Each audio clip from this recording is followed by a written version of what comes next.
getting. I was getting, if you want to hear it. Sure. Um, so I'm getting in the event log DSC underscore E underscore no underscore suitable underscore CDC error with Exchange Server 2010, among others. I hate when I get the error at I home. know. Not the DSC underscore E underscore no underscore suitable. Okay, anyway. So all these errors, I'm researching them, all the errors.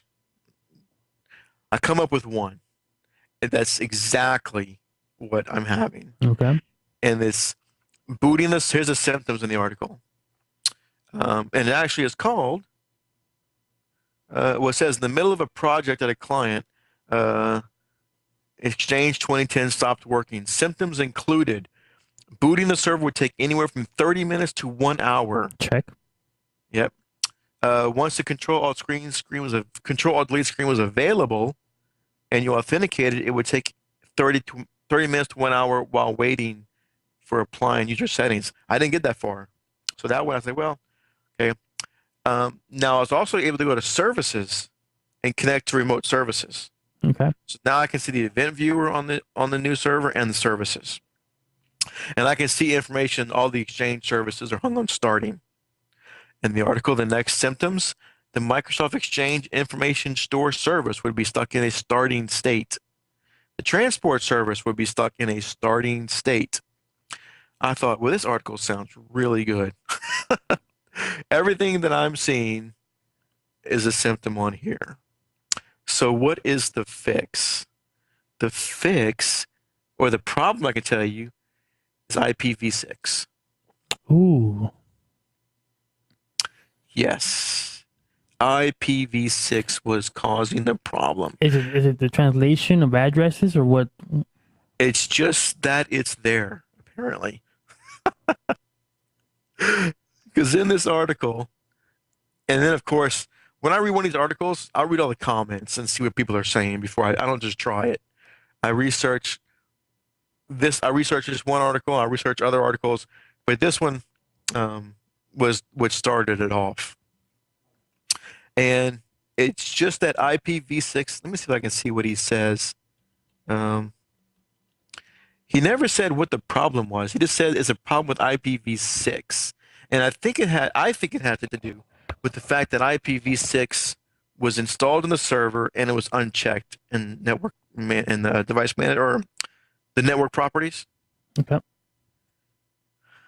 But then I found other people had it checked or unchecked, and it was a problem both ways. So the fix is to go into the registry and disable IPv6, not just uncheck it from the properties of the server area connection or the network card. Because I had it unchecked, and a lot of people said that's not good enough. That's what causes this error. So, regedit, connect network registry, go to the server, and let me in. I'm able to add a key to disable IPv6 completely. And that does ring a bell. But for those who are asking, what's the difference between IP version 4 and 6? 4 is what you commonly see today, 192.168.0.128 in that type of format. But due to the running out of IP addresses throughout the world, they said we're going to go toward IPv6, which looks a little bit different. If you were to Google IP version 4 and 6, you'll definitely see what the difference is. But it's I think IP version 4 gives you 4 billion IP addresses, where IP version 6 is like some crazy number. But anyway, and that's fine for the internet, but I mean local small businesses, they don't need IPv6. Now, unfortunately, it's in there by default. So anyway, I found this registry key, thankfully, and you have to create a key called disabled components and give it a value. What did I have to do? Okay, let's see. Well, Matt is looking that up. He is correct, and for the Windows 7 migration that was part of last year, one of the things they wanted to turn off was IP version 6, and Matt is correct. By going to network properties of that network card, by simply unchecking that box, it will not turn it off. You have to go to the registry and make an edit. So I clearly remember that. I couldn't tell you what the edit was. I would have to look it up, but Yeah, it's disabled components registry value and HKey local machine system current control set services TCP/IP6 parameters and the value you have to put on this thing is like it's all Fs. Hmm. So 8 Fs. Um, so double click so under that key, you go to it should be there already, disabled components. Um, And once type 0 signed, to enable. So okay, when the Windows default setting is 0, which is to enable it.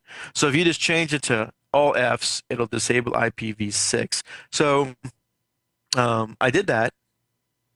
So I'm thinking, what do I have to lose? If this is the work, I'm gonna have to call the client and let me in over there.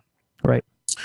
I made that setting, saved it, and of course shut down /I, of course, from terminal server. When you do a shutdown /I, you can tell the little window which computer to reboot or shut down. Um, very handy. I know we've mentioned it before. Yes, love Um, that command. Love it, love it, love it. so I put in the server's name, and my ping is still going because I usually leave that running. Told to reboot and crossed my fingers, and I lost about 10 pings, and the pings came back. I thought, oh wow, that's nice. You're like, sweet. Waited a few minutes, was able to get a login screen and log in to the new server. I was able to open up Outlook and connect, Outlook Web Access, Active Sync, all that started working. Thank you for this article. And let's give some credit to that guy who answered the question, or what's his name? I'm gonna talk to him This, one day. okay, it's under um, Crazy Dog J, 23. jasonshave.blogspot.com. There you go, Jason. Thank you. And there's no more satisfaction when you are encountered with something with, I'm gonna call it, an obstacle, and you know, I don't tend to panic, but there are times where I go, hmm, this doesn't look so good, and you do some googling and whatnot. But when you find an answer like that way out of left field, it feels nice that it works. Mhm. Now, I think, let me see here. I bookmarked this other article, and I'm wondering why now. I think it was the same thing. Now, after you doing this research, did you find out that other folks doing this migration or having at Change 2010 encountered the same problem? Yeah, and that's what the article found. A lot of people doing this with Exchange 2010 has this problem.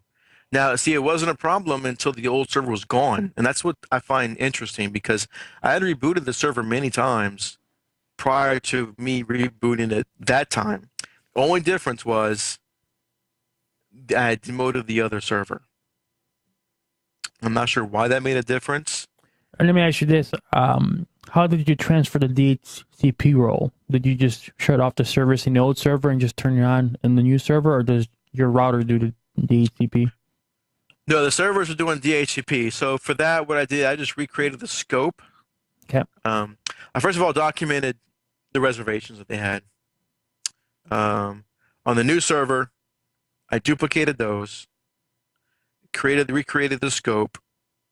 On the old server, I changed DHCP lease to I think 2 hours Okay. or 1 hour. Um, so the next day, we power cycled all the printers or all the things that had reservations. I saw those grab the new. I saw those showing up in the new server DHCP. Oh, I'm sorry. Before that, once I changed the lease on the O3 service to 2 hours, and then I didn't enable the new DHCP server yet because if you enable the new one, the SBS O3 will quit because it detects another one on the network. Okay. So I set those for 2 hours. I did this over I think one evening, and then I set it up on the new server but didn't enable it. So what I did before the end of the night, I killed all the not the leases. Don't kill the leases on the old server. You kill all the DHCP assigned addresses. You can leave the reservations. I'm sorry, reservation. If you delete the reservations off the O3 server, it'll delete the actual reservation. So just select all the non-reservation leases and delete them. And what'll happen is the computer will right away try and renew itself, or not right away, but it'll when it checks in, it'll renew itself. And now the lease is 2 hours instead of 8 days. So I let that go overnight. The next morning when I got in, I verified that all those leases expiration dates were within 2 hours Okay. because in there it'll tell you when the lease was obtained and then when it expires, and it should be 2 hours later. Um, at that point, I disabled DHCP service on the old server, enabled the scope on the new server, power cycled all the printers, and when the clients tried to renew, they just renewed with the new server. So they didn't. That went pretty seamlessly. Okay. Now, of course, the problem we had is there are devices that do not have reservations that had static IPs, and those needed to be fixed. You had to go into the thing, and mainly the thing you had to fix was the DNS address Was because this a different IP scheme, or did you keep it the same? no, same scheme. Okay. So they had in their DNS server, they had the old IP for the old server. We had to change that to the new one. Gotcha. And this affected actually like network scanners, because the network scanners didn't know where to send things because they were looking for the old IP address. Um, Not only that, Exchange 2010, you might have a network scanner copier that when you walk up to it, you put the paper on it, you hit scan to email, and it sends it to your email. Well, that's not going to work with Exchange 2010. Not like that anyway. Hmm. Because Exchange 2003, you could just put in, okay, here's my Exchange server's address, and just use it to send. Well, in Exchange 2010 and 2007, it's more secure. Exchange 2010 won't let other devices on the network submit mail like that. So you had to go create a new connector, which basically we can cover that in detail on another show. But basically, it's a setting you have to create inside of Exchange 2010 that says yes, you can accept mail requests to be sent from this IP address. Because if you don't put that in there and they go walk up to that thing and try and scan something to their email, it won't get to them. And it's pretty interesting. I've done plenty of migrations. I've done plenty of upgrades, with the networks, and you think of it all. You go over checklists and what could possibly go wrong, and there's always a few things that kind of pop up. Always. Always. And in fact, remember back to those 4 accounts that didn't migrate well. Yes. I started getting some reports that people can't send mail to those people, internal users. So user A can't send mail to user B, and user B was one of the mailboxes that failed. Even though we recreated the mailbox and imported the mail, internal users can't send mail to those 4 people. Now, I can send mail to that person because I'm outside the network. He can send mail to everybody else. But yet, when other internal users try to email that person or those 4 people, they get a bounce back saying, can't find the user.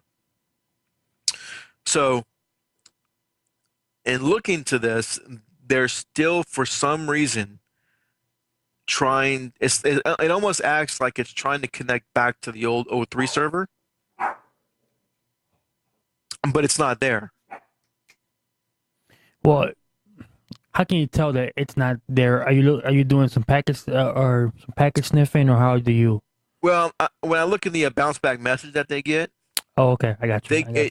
yeah. So I said, well, look, forward it to me. So they forwarded one to me, and when I look at it, it tells me just plainly, delivery has failed to these recipients. The email address you entered couldn't be found, and it has the person's name right there with a blue underline, like you can click to follow that link to email him.